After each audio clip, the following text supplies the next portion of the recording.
think one of the things that blew my mind the most after I started learning more about just narcissism and trauma bonds and looking back on my relationship, I think the thing that blew my mind the most was how I responded to the rage episodes that my ex had.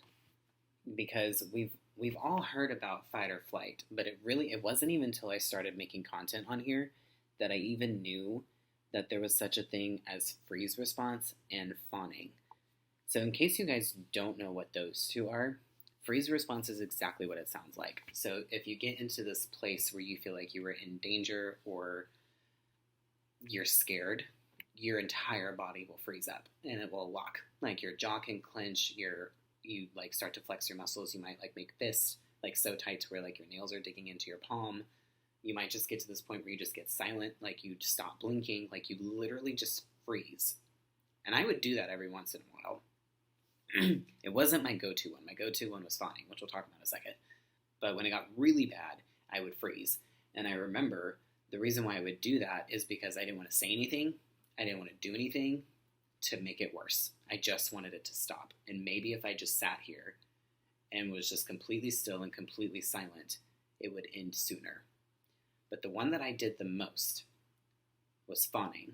And fawning is actually very, very in-depth, and it aligns with my history of people-pleasing. And I think that this is most likely my go-to trauma response, because what fawning is, it's where you literally abandon your own emotional needs for the needs of the other individual that's potentially causing you trauma. So I would, and if you kind of think about it, when you hear the word fawning, this is very random, but I actually think about the scene in Princess Diaries. I'm showing my age a little bit. When the principal met the queen for the first time, and she's literally like on her knees, and she like says to the queen, "What's it like in Genovia? Do people just fawn over you all the time?" And she's literally like doing this like to the queen. And that's exactly kind of like what it is. It's where you were like, you're trying to almost like cloak them in love. You're trying to cloak them in what they need. You're trying to cloak them in trying to calm them down. Like you're trying to like settle the waves. So instead of like freezing where you're just like, I'm not going to do anything, it's kind of like where you're trying to stop it in this like, okay, what can I do? How can I help you? You know, blah, blah, blah. But it carries over and it continues into these like people pleasing like tendencies that I know that I've tended to have, because I've talked to my therapist about this, and what she explained to me was oftentimes people that have this fawn response, this is usually when we have a really hard time saying no, like when we really don't want to, or we really don't have the time, or we really shouldn't, but someone asks us, and whether it's someone that we have like an abusive past, or just honestly kind of in general, in order to avoid a conflict or to let the other person down, we fawn and we just say, yes, sure, I'll do that, even if you really don't want to. This is also where we can have this kind of response where we almost feel bad, like if we're angry at people, or we almost feel bad if we have like these negative emotions about how someone treated us. We also have a tendency, if we have this kind of response, to put ourselves in the shadow, where if I'm just not noticed, and just kind of let the other person take over. I did this a lot, like especially when me and my ex would like be in a social environment, or like we would go out, or we were meeting new people, or even honestly, even at like my own family events and stuff. I didn't even want to deal with the potential argument of stealing his spotlight. So I would just kind of just hang back, and I'll kind of explain this a little bit more. So every time that we went out to like the bars or something, all that my ex wanted to do would be to sit at the bar, smoke cigarettes, drink, and talk to literally anybody in their vicinity except for me.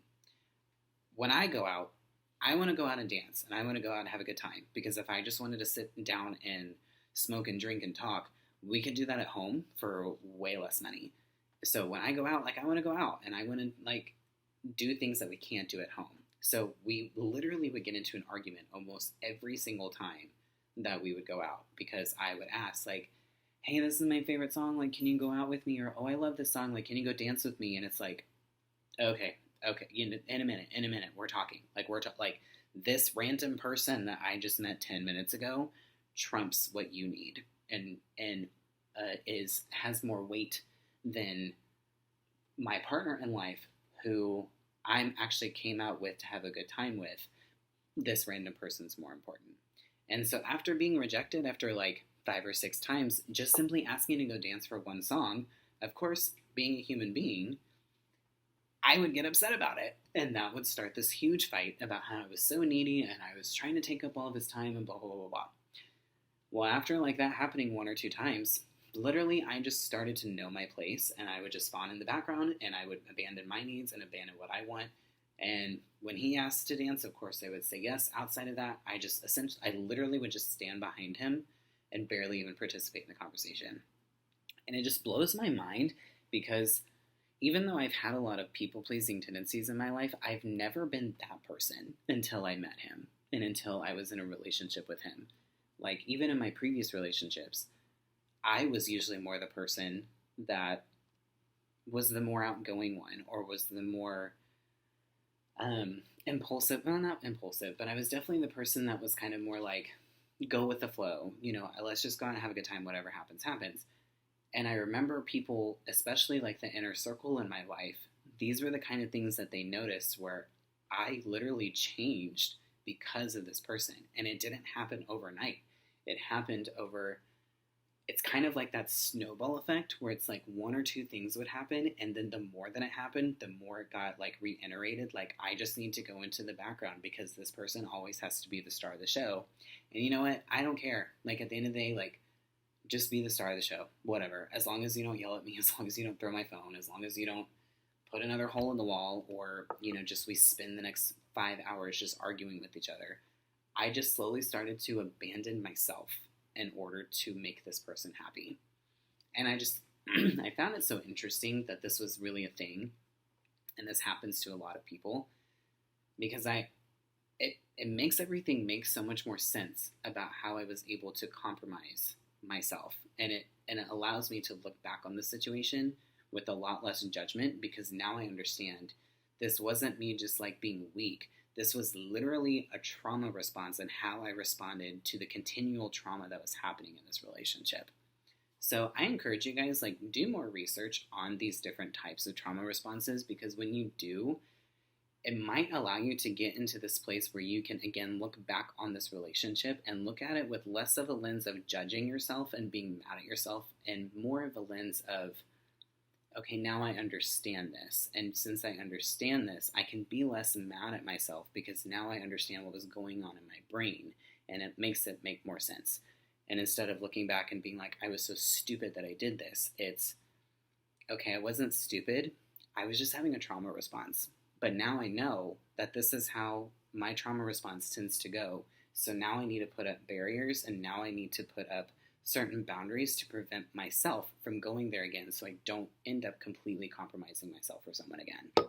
So I hope my testimony was able to kind of help you guys a little bit understand maybe even your own trauma response, and just learn something new today. And again, my whole theme when it comes to my page and even my coaching is, please treat your healing journey with more grace than you do judgment. And I promise you are going to be able to heal a lot faster if you're gracious towards yourself rather than judgmental and angry towards yourself, and when you're talking to yourself the way your narcissist used to talk to you.